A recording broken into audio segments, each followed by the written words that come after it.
Bismillahirrahmanirrahim. Alhamdulillahi rabbil alamin.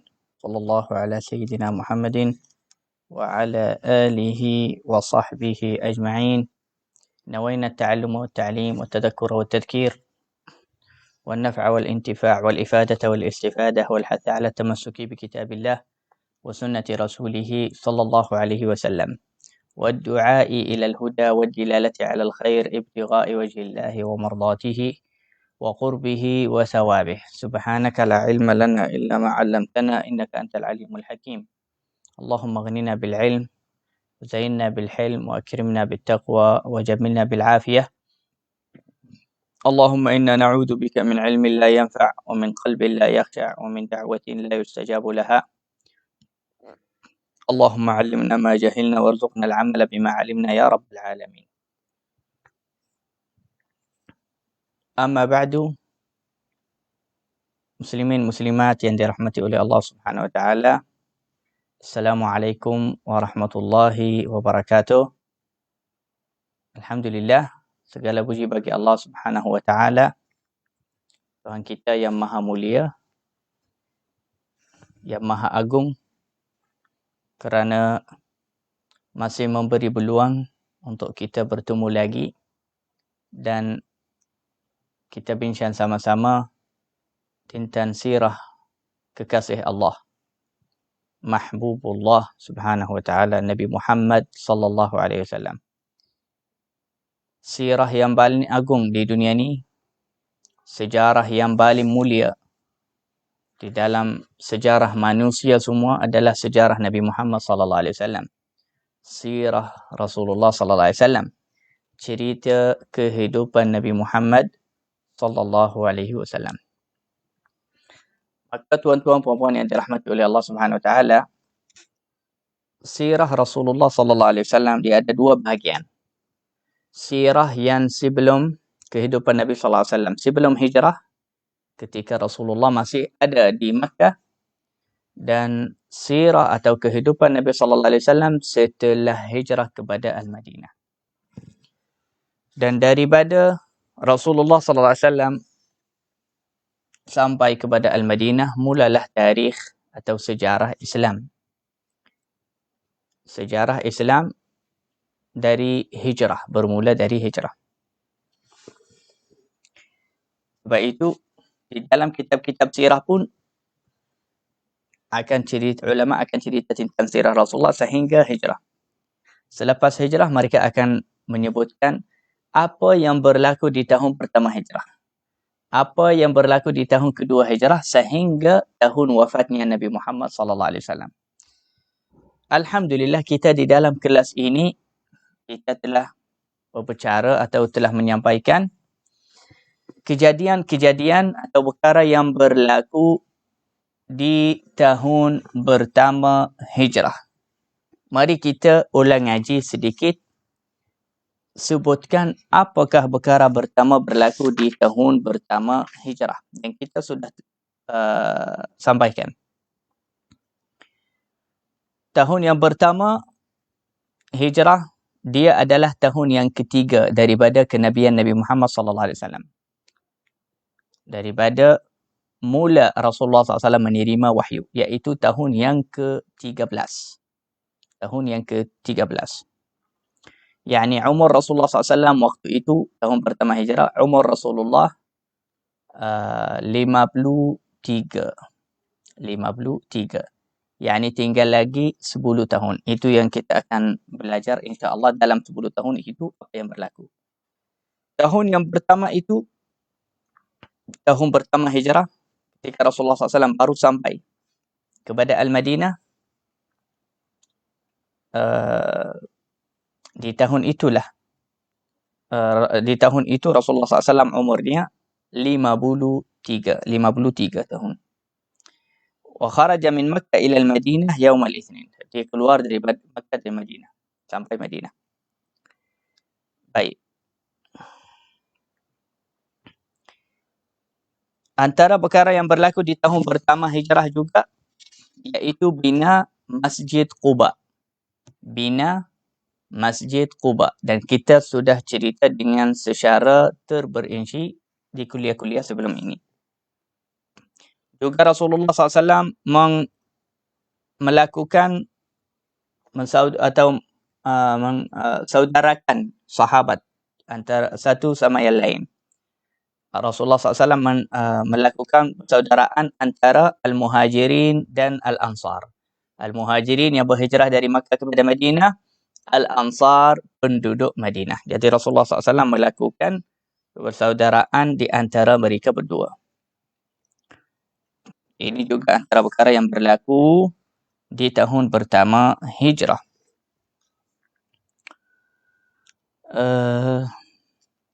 Di tahun yang pertama hijrah juga, ibu Sayyidina Anas, ibu pada sahabat Nabi SAW yang bernama Anas, Sayyidina Anas, ibunya memberinya kepada Rasulullah SAW sebagai pengkhidmat. Kerana ketika Rasulullah SAW sampai kepada Al-Madinah, Rasulullah duduk di rumah Abu Ayyub Al-Ansari, ramai sahabat yang daripada golongan Al-Ansar memberi hadiah macam-macam untuk Rasulullah SAW. Sahabat ni memberi makan, sahabat itu memberi hadiah lain. Jadi, ibu Sayyidina Anas, dia tidak tahu nak bagi apa kepada Rasulullah. Dia rasa malu kerana dia tidak memberi apa-apa kepada Rasulullah SAW. Hadiah. Akhirnya dia nampak anaknya Anas, anak yang bijak, yang cerdik, yang pandai. Jadi dia bawa anak dia Anas kepada Rasulullah. Dia kata, "Ya Rasulullah, minta maaf, aku bukan orang yang senang yang boleh bagi duit atau bantuan apa-apa. Tapi aku boleh bantu dan bagi hadiah kepada Rasulullah anak aku ni. Namanya Anas. Umurnya waktu tu 10 tahun. Sayyidina Anas. Masih budak. Anak aku ini pandai, cerdik, dan dia rajin. Pastilah dia akan membantu Rasulullah SAW. Pasti Rasulullah akan suka cara dia berkhidmat. Jadi, wahai Rasulullah, hadiah aku kepadamu adalah anak saya ni. Masya Allah, tabarakallah. Untuklah ibu Anas dan anaknya Anas. Dan ibu Anas adalah wanita yang bijak dan pandai. Kerana dia memberi hadiah kepada Rasulullah SAW anaknya, supaya dia mengkhidmat kepada Rasulullah SAW.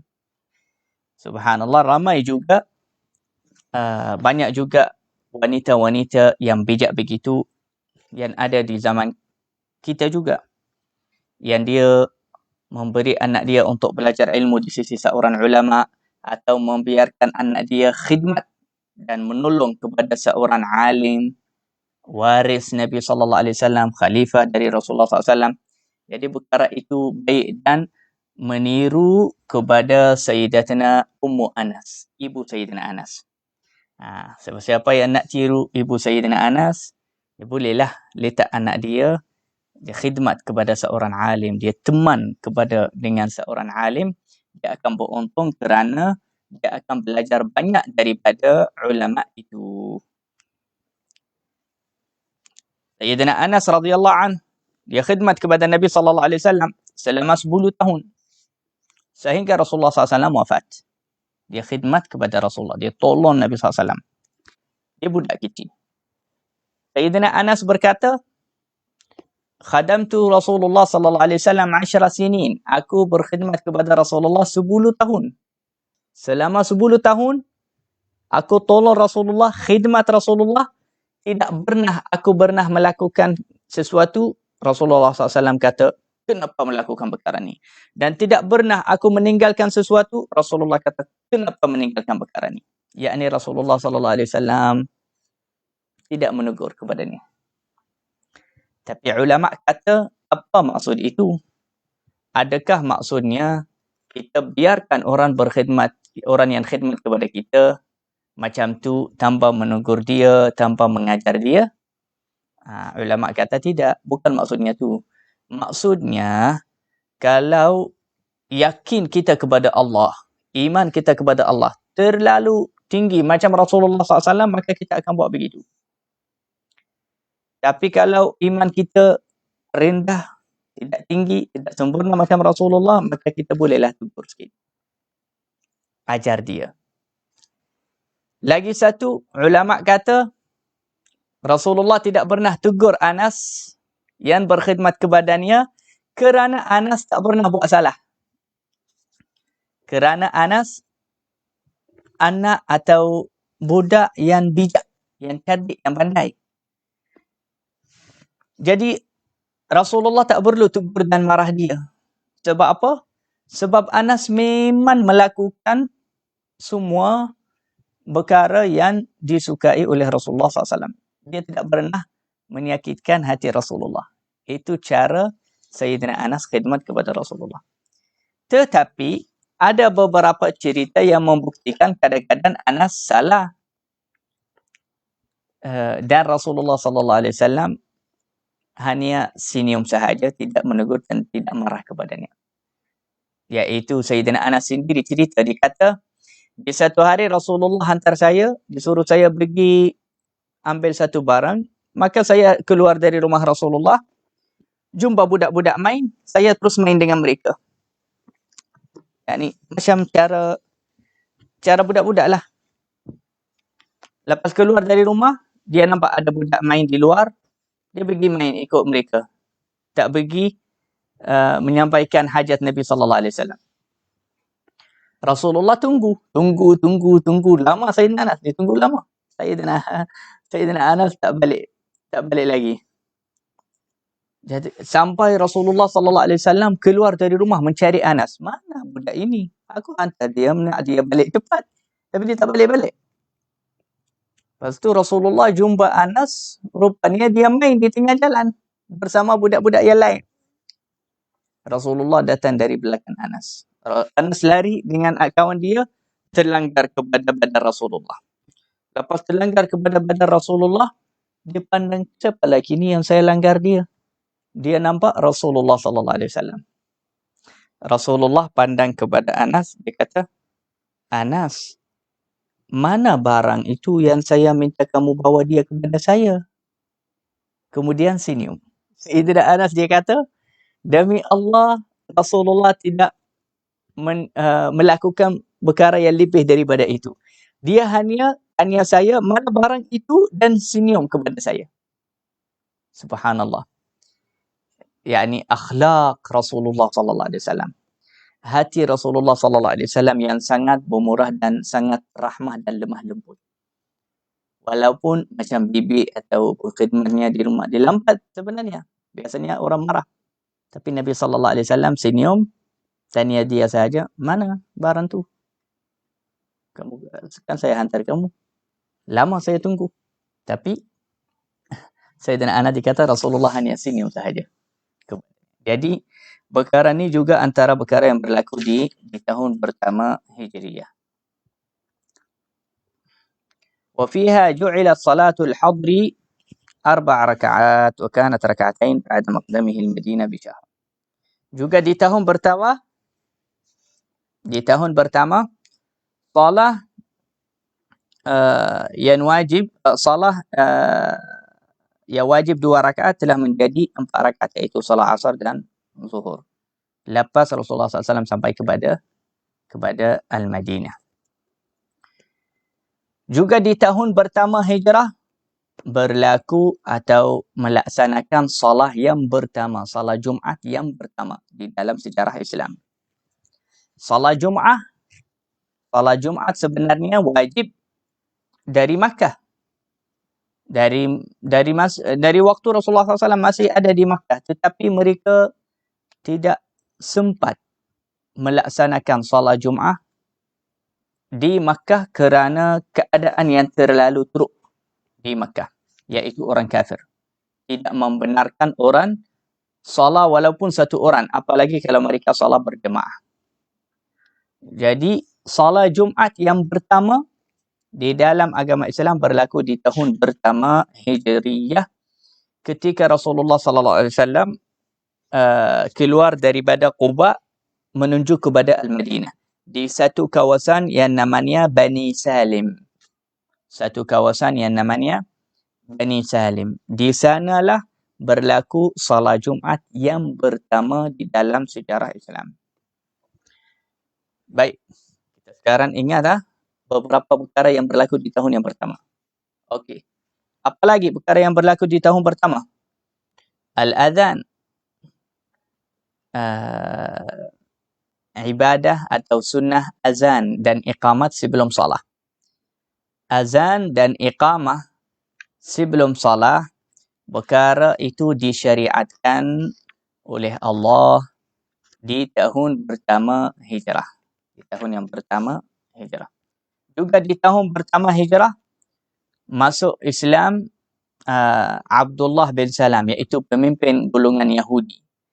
Ulama Yahudi yang paling hebat di dalam ilmu agama Yahudi, dia masuk Islam di tahun pertama Hijriah dan kita sudah terangkan kisah Islamnya di kuliah-kuliah yang sebelum ini.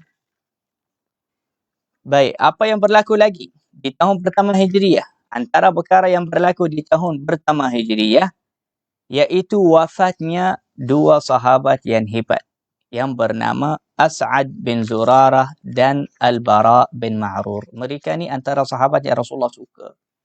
Sahabat yang banyak membantu agama Islam dan Rasulullah SAW. Mereka dari golongan Al-Ansar. Jadi Rasulullah rasa sangat sedih ketika mereka meninggal. La ilaha illallah. Dan di sana, di tahun yang pertama Hijriyah juga, Rasulullah SAW mula melaksanakan puasa Ashura. Rasulullah SAW melaksanakan puasa Ashura. Puasa Ashura, Rasulullah SAW mula puasanya di tahun pertama Hijriyah. Iaitu ketika Rasulullah sampai kepada Al-Madinah. Dan Rasulullah SAW nampak orang Yahudi puasa. Dan Rasulullah tanya orang Madinah, kenapa orang Yahudi ni puasa? Ada orang Yahudi jawab kepada Rasulullah, kerana Allah selamatkan Musa dan lemaskan Fir'aun di hari Ashura ini, iaitu 10 Muharram. Maka kerana itu, kami golongan Yahudi ni puasa setiap hari Ashura sebagai syukur kepada Allah Subhanahu Wa Taala. Dari waktu tu Nabi SAW menyatakan kepada al-Yahud, nahnu awla bi Musa minkum. Kami yang lagi awla untuk bersyukur kepada Allah dengan puasa hari ini kerana kita lebih awla dengan Musa. Kita lagi dekat kepada Nabi Musa kerana Nabi Muhammad dengan Nabi Musa bersaudara. Yani mereka dua-dua Nabi, dua-dua sama.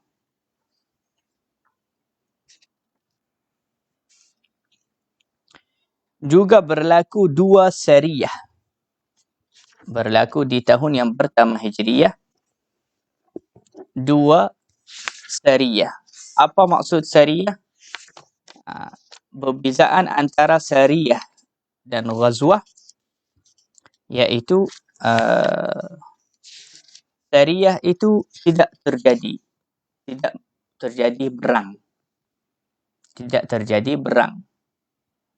Kalau ghazwah, jadi perang. Kalau ghazwah memang keluar untuk perang dan jadi perang. Kalau sariyah itu, dia sedikit dan tidak terjadi perang. Yani beberapa sahabat Nabi SAW keluar daripada Madinah di bawah arahan Rasulullah SAW untuk memutuskan jalanan orang kafir yang ingin bermusafir kepada Syam, yang membawa banyak harta daripada Makkah. Sariyah itu ketuannya di waktu itu Sayyidina Hamzah. Ketuannya Sayyidina Hamzah dan itu di bulan Ramadan. Sariyah yang kedua, ketuannya Sayyidina Sa'ad bin Abi Waqqas radhiyallahu anhu di bulan Dzulqa'dah. InsyaAllah kita akan jelaskan lagi tentang ghazwah, apakah perbezaan antara ghazwah dan Sariyah, dan berapa banyak ghazwah berapa banyak Rasulullah SAW melakukan ghazwah, juga berapa banyak uh, Sariyah.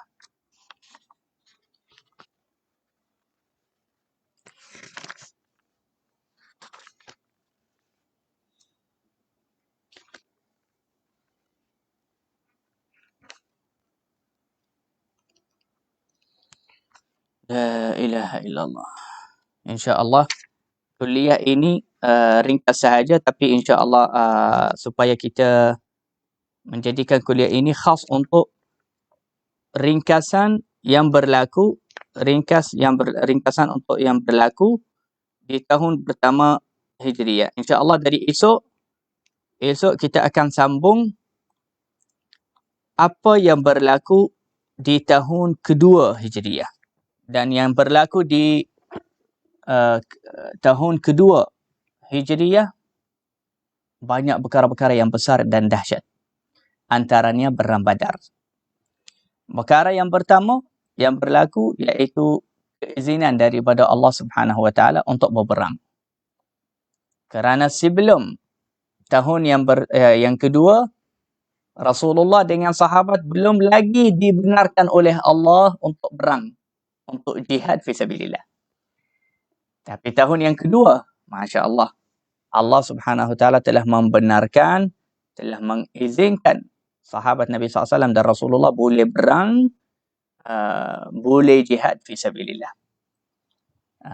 Jadi esok insya-Allah saya akan jelaskan banyak dan cerita bagaimana keadaan sahabat sebelum dibenarkan jihad oleh Allah dan selepas itu.